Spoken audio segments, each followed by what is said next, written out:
That's how the market has changed in the West Tennessee area. And because of our area and the way we've kind of lagged behind on housing prices, we finally caught up to the rest of the state. So it seems like our housing prices doubled overnight. So that's why I said if it's been a while since you bought or sold your house, you definitely need to contact a realtor and let them re-walk you through the process and go ahead and get your expectations up where they need to be.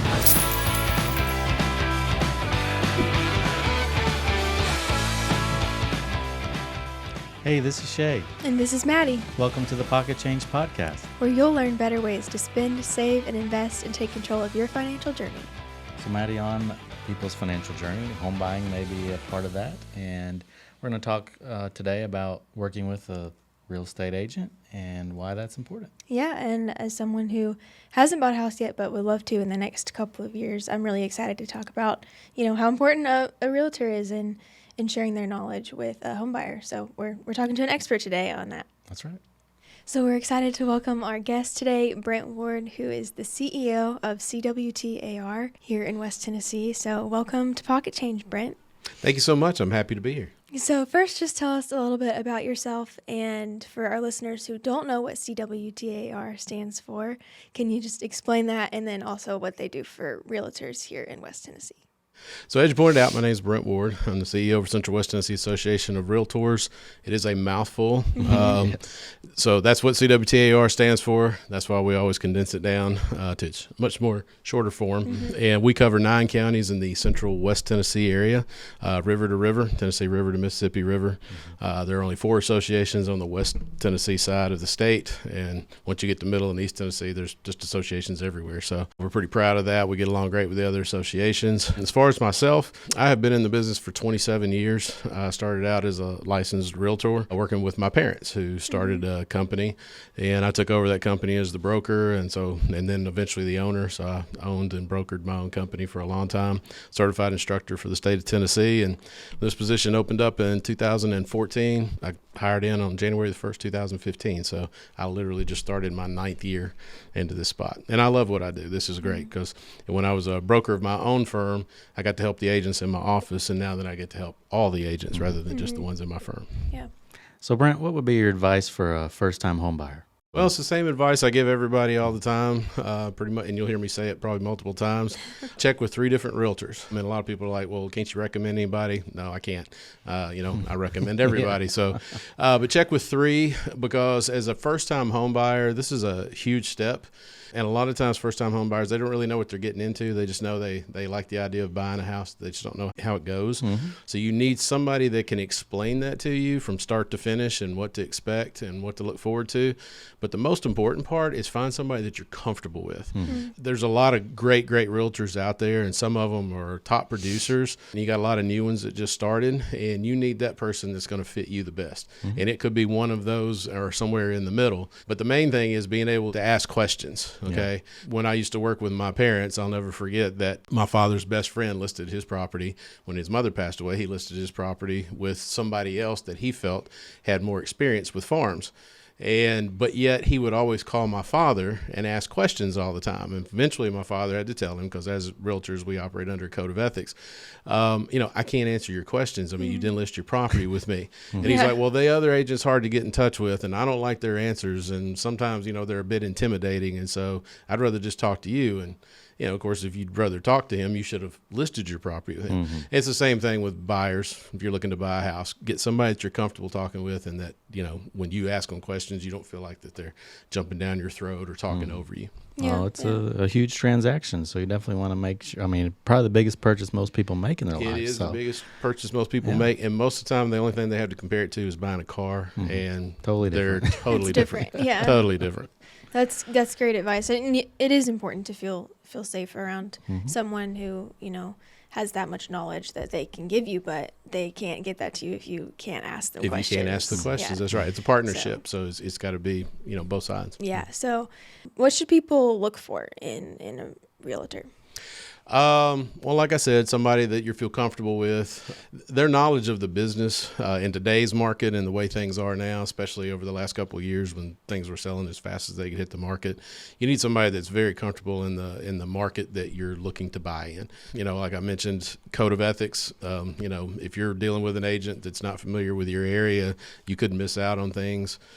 Being a local agent, which is pretty important, and being a member of the local association like us, and our MLS as well too, which MLS stands for Multiple Listing Service, and I forget a lot of times that people don't know what MLS stands for. So that's what, as agents, we look up to find properties that are for sale. And that's what we work off of. It's an agreement between brokers to share listings so that you can have a big picture of the full market. So. And what's the difference between a realtor, real estate agent? Can you kind of clear that up for us?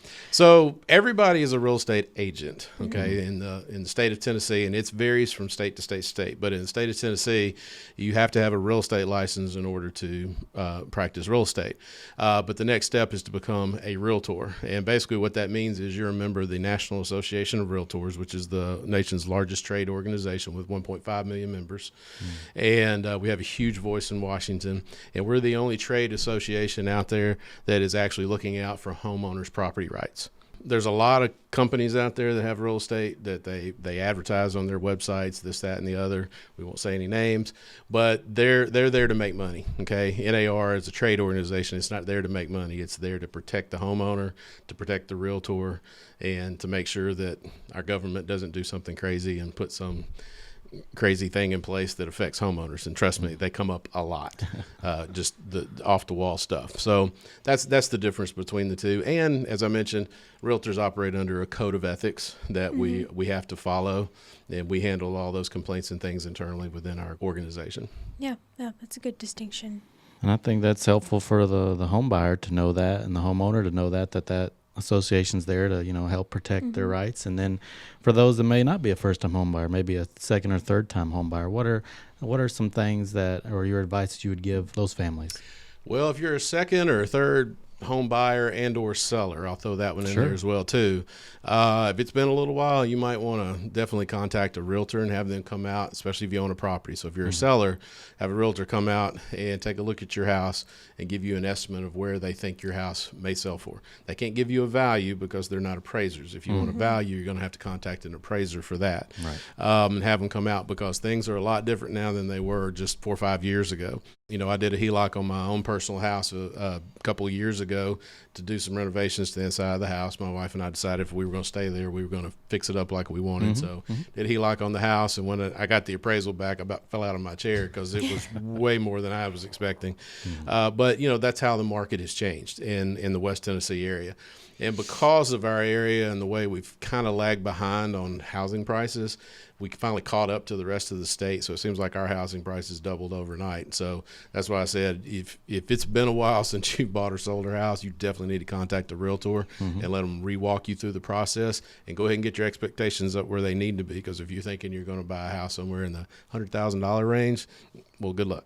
Because they're not out there. At least there's not a lot of them anyways. And if you think you're going to, hey, I got this house, I paid $130 for it, I'll be happy if I get $175. Well, you'd be ecstatic if I could get you $275. So, and that's kind of the difference now. So really going into that process of maybe selling or buying a new home educated and updated on what's changed is important. So do you have any advice for anyone in the process of financing a home? What are some next steps for that? Absolutely. I think this will be the third time I've said it. Contact 3. That's what I always say.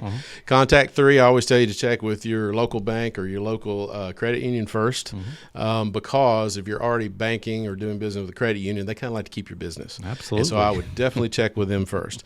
But then also, go ahead and stretch on out and contact a actual mortgage company that's all they do is mortgages, because really what you want to find out, there's so many options out there now. You want to make sure you're comparing apples to apples and you're getting what's best, that works best for you. Sure. And yes, you like to deal with people that are local, and you like to deal with people that you can talk to. So, and I will tell you now, I say this all the time on my own radio show that I do, is there's nothing that's offered online that you can't go find someplace local. You know, you see a lot of really cool looking advertisements, and they give them really cool names, and they got really slick, you know, ads and stuff. That's all great.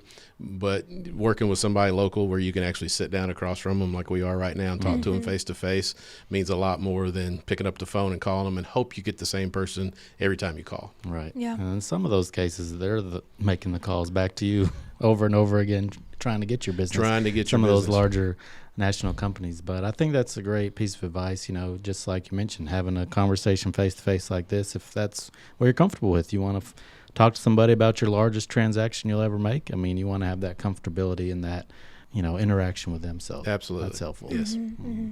So for people like me who I'm young and I haven't bought a house yet, so I'm still in the renting phase of my life, what are the benefits to home owning versus renting? Well, the number one that jumps off the top of my head when you talk about renting versus buying is what is your net worth. Okay. A lot of different times throughout your life, they're going to want to know, what is your net worth? Well, if you rent versus buying a home and you own your own home, even if it's not paid for yet, doesn't matter, is you're missing out on a huge piece of your net worth that's not there when you're renting. So that's the first thing that jumps out. But the other part of that too is there's a lot of people that have rented their whole entire life, and that's fine. And I get it, because, you know, when you're renting a property, somebody's there to take care of something if it happens on the inside. They're usually there to take care of all the stuff on the outside when it comes to maintenance. And really, you don't really have to do anything but make the phone call and say, hey, something's not working, and somebody's right out to get it fixed. So there are some advantages to that. But like I said, you're also limited to what you can do, limited to where you're going to live, because most of them are apartments. Yes, there are rental houses out there. And we've got some new things to our area, rental neighborhoods. You know, that's a new thing to our area. We're not familiar with, even though they've been around larger market areas for a while. But, you know, you pay for that stuff. Fenced in community, smart homes, everything's up to date, dog walking trails, you know, people trails to walk in. You know, it's all cool and everything. But if you look at what it costs to do that, you can buy a house for a lot less than you can rent one. So, you know, those are your things I would tell you. And you got to find out what fits you. I had a good friend of mine who bought their first house when they were like 45 years old. They always wanted a house, but never could work it. And they got a deal through THDA. And they bought a house. They only stayed in it for 2 years. And then they sold it and went back to renting, because they did not like the idea of being responsible for things when they broke. And so they just went back to what they were comfortable with. So I think you have to find that fine line in there on what you're comfortable with. I can't say sometimes I wouldn't mind if it's just me and my wife to go back to renting, but we're not going to. Yeah. Well, I would love to own a house one day, you know, but still in the process of, you know, saving money and getting there. But hopefully in the next few years, I'll join the home ownership. You can join the rest of us out there and watch your net worth just go right on up. It's a great wealth building tool. I mean, it can be a very good tool for families and for generations, you know. You can borrow against it, like I talked about with the HELOC. You can borrow against your home, and then once it's paid for, I mean, that's a huge tool for you in the future when your house is paid for in the future. Yeah. So where do you see the real estate market going in the next few years, few months, just in the future? There's been a lot of changes.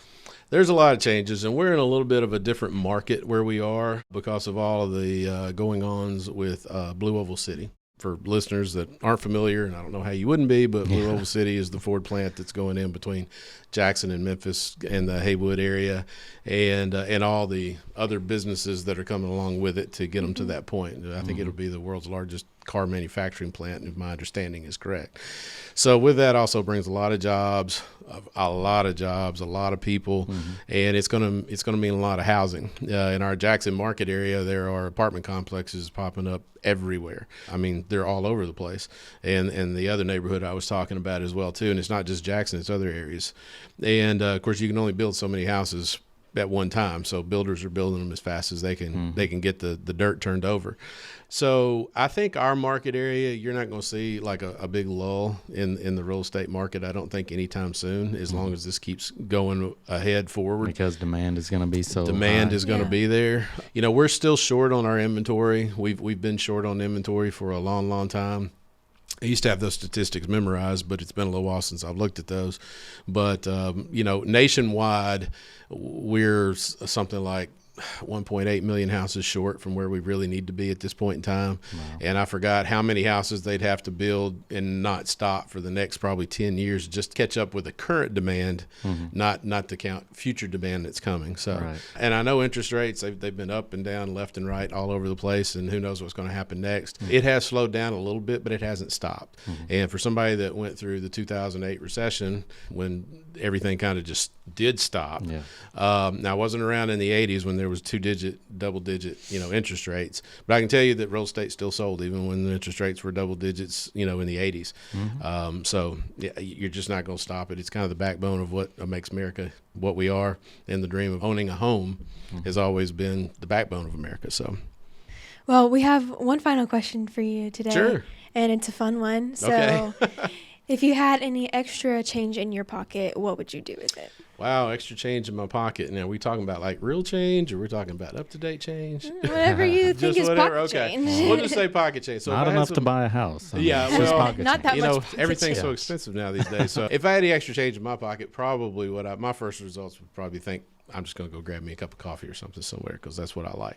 But more than likely, realistically, I'd end up buying something for my kids with it. We'd either go grab something to drink or eat, or my daughter would want me to take her over to Ulta. She's 9, and now all of a sudden she's discovered facial products.